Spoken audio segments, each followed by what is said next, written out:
Zach with the Movie Castle, and today we're going to be talking about all the movies I saw in September of 2019. This is going to actually be a shorter video because I only saw 2 movies in September this year. Surprisingly, not a whole bunch came out. I wanted to see more, but things like 3 from Hell wasn't playing in any theater near me, and there were a few like that, a few of the artsier movies that just weren't playing around me. I do not live in a big city. If I was in California, I would have saw more, but oh well. Anyway, the 2 that I saw, starting off with It Chapter 2. It Chapter 2, obviously a sequel to It. The kids are all grown up, and they have to go back to Derry to fight the clown because it isn't dead. A really good movie. Bill Skarsgård is once again great at Pennywise, and there's a bigger special effects budget. Lots of fun, kind of goofy horror stuff, and I like that. It's, yeah, some parts were kind of like Evil Dead 2, and it was super enjoyable. Some of the critics are like how much of it was really supposed to be as funny as it was, and I don't care. It was fun, it was enjoyable, and that's what I really think about these movies, is how much did I really enjoy it, and I did like the fun killer clown movie. Pennywise is great. A lot of the adult cast are really good, and overall it's really fun. It was a little long. It's about 3 hours, as a lot of critics have said. 3 hours like Avengers Endgame, but this time it's about a killer clown, huh? About 3 hours, and it does kind of meander at points. They change some stuff up. It's, you know, you gotta get items this time. We gotta get items and put them in a pot and do a ritual, and we're still calling it the Ritual of Chud, even though this is a different ritual than had been described. Whatever. It's good. It's a little rambling, and there are silly parts. But overall, I really liked it. It's a fun clown movie. I think I'm going to do 89.87. All I will say with this, I'm kind of curious, because I only saw it once, if that rating will go up or down with repeat viewings. You know what, I think, oh, this is really fun, or will the length get to me? I don't know. For now, it sits at an 89.87. Also, side note, really fun Stephen King cameo in this movie. Up next, Ad Astra. Go from the silly clown movie to the serious space movie. Speaking of Ad Astra,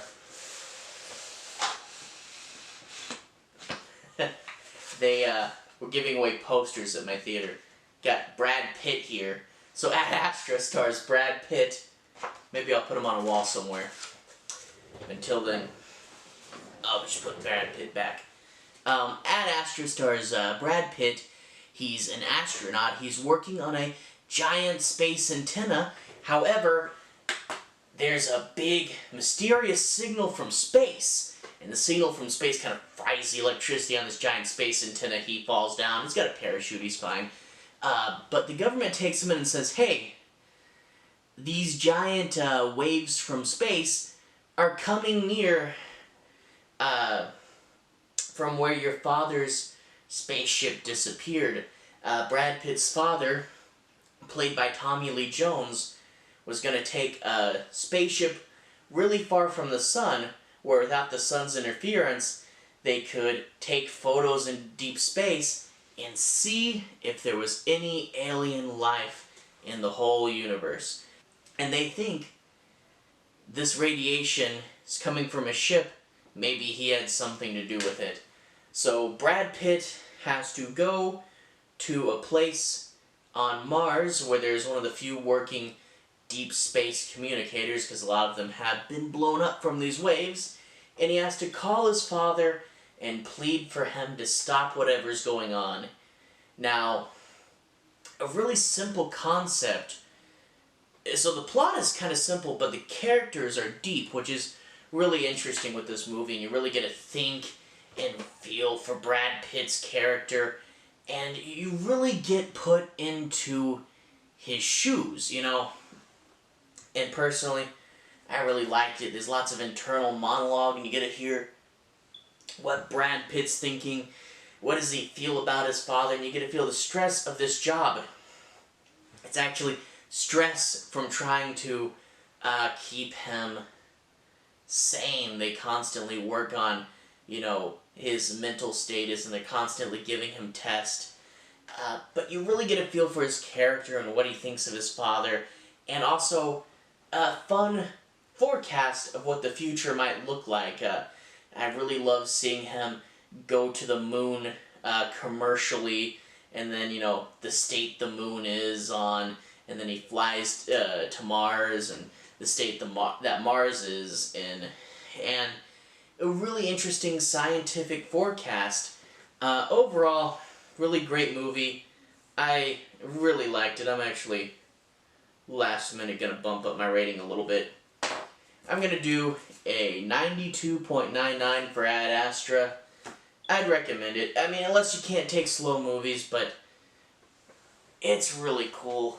Really good character study. I